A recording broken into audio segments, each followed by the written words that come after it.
Ringkasan pelajaran hayat Kisah Para Rasul berita ke-10 dengan judul Perkembangbiakan di Yerusalem, Yudea, dan Samaria melalui ministri sekelompok sekerja Petrus. Dalam Kisah Para Rasul pasal 2 ayat 22, Petrus berkata, "Hai orang-orang Israel, dengarlah perkataan ini.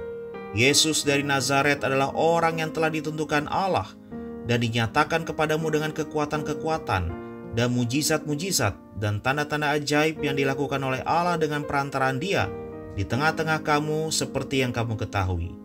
Bahasa Yunani yang diterjemahkan dinyatakan dalam ayat 22 secara harfiah berarti ditunjukkan, diperlihatkan, dipamerkan, yaitu dibuktikan dengan menunjukkan dan karenanya diakui. Ini menunjukkan bahwa pekerjaan Tuhan adalah pernyataan Allah tentang Dia, pamerannya mengenai Dia. Sewaktu Kristus hidup dan menunaikan ministri, apapun yang Dia lakukan adalah suatu pameran dari fakta bahwa pekerjaannya dilakukan oleh Allah. Dalam pasal 2 ayat 23 kita nampak bahwa kematian Tuhan adalah menurut penetapan dan pengenalan Allah sebelumnya.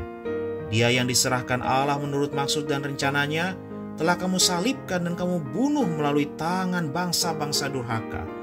Ini menunjukkan bahwa penyaliban Tuhan bukanlah perkara yang kebetulan dalam sejarah manusia, melainkan suatu perampungan dengan tujuan khusus dari ketetapan ilahi Allah Tritunggal. Kematian Kristus juga menurut pengenalan Allah sebelumnya. Kristus telah ditetapkan, disiapkan oleh Allah untuk menjadi anak domba yang menebus bagi orang-orang pilihannya menurut pengenalan dininya sebelum dunia dijadikan. Ini dilaksanakan menurut kehendak dan rencana kekal Allah, tidak terjadi secara kebetulan. Karena itu, dalam pandangan kekal Allah, sejak dunia dijadikan, yaitu sejak kejatuhan manusia sebagai bagian dari dunia, Kristus sudah disembelih. Dalam pasal 2 ayat 24-32, Petrus membicarakan kebangkitan Tuhan Yesus. Kebangkitannya adalah persetujuan Allah terhadapnya sebagai Mesias. Melalui kebangkitan Kristus, Allah mengumumkan bahwa Kristus yang bangkit itu adalah Mesias yang sejati, yang diurapi dan ditunjuk Allah untuk melaksanakan amanat kekalnya. Dalam Kisah Para Rasul pasal 2 ayat 24 dan 32, Petrus berkata bahwa Allah telah membangkitkan Yesus. Dalam pasal 10 ayat 40-41 dia kembali mengatakan hal yang sama, tetapi dengan menambahkan, "Ia bangkit dari antara orang mati." Mengenai Tuhan sebagai manusia, Perjanjian Baru memberitahu kita bahwa Allah membangkitkan Dia dari antara orang mati.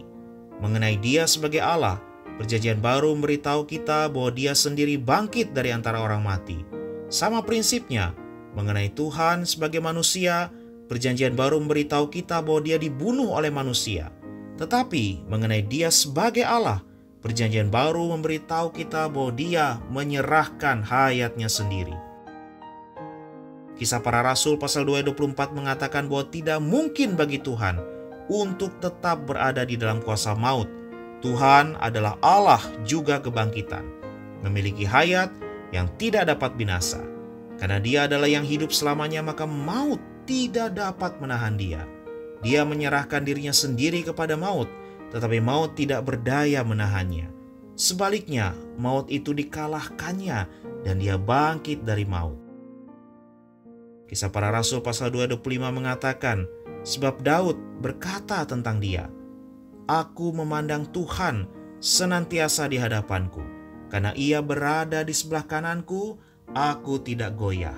Kata "aku memandang" memperkenalkan deklarasi Kristus dalam kebangkitannya. Di sini Tuhan mengacu kepada Allah. Ketika Kristus dipegang Allah, Allah berada di sebelah kanannya. Ketika Kristus ditinggikan Allah, Dia duduk di sebelah kanan Allah.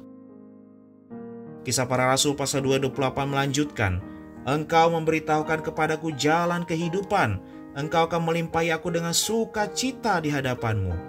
Di sini jalan kehidupan adalah jalan keluar dari maut dan masuk ke dalam kebangkitan. Bahasa Yunani untuk hadapan juga berarti wajah. Kristus bangkit, masuk ke hadirat Allah, terutama di dalam kenaikannya. Kenaikan Kristus adalah perihal Allah meninggikan Dia. Dalam meninggikan Kristus, Allah membuat Dia menjadi Tuhan dan Kristus.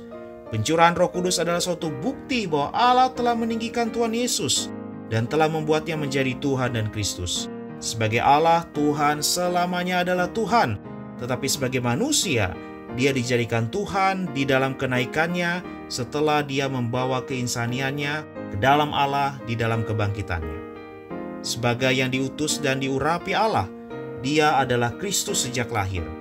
Tuhan dijadikan Tuan, yaitu Tuan dari segala, untuk memiliki segala, dan Dia dijadikan Kristus yang diurapi Allah untuk merampungkan amanat Allah.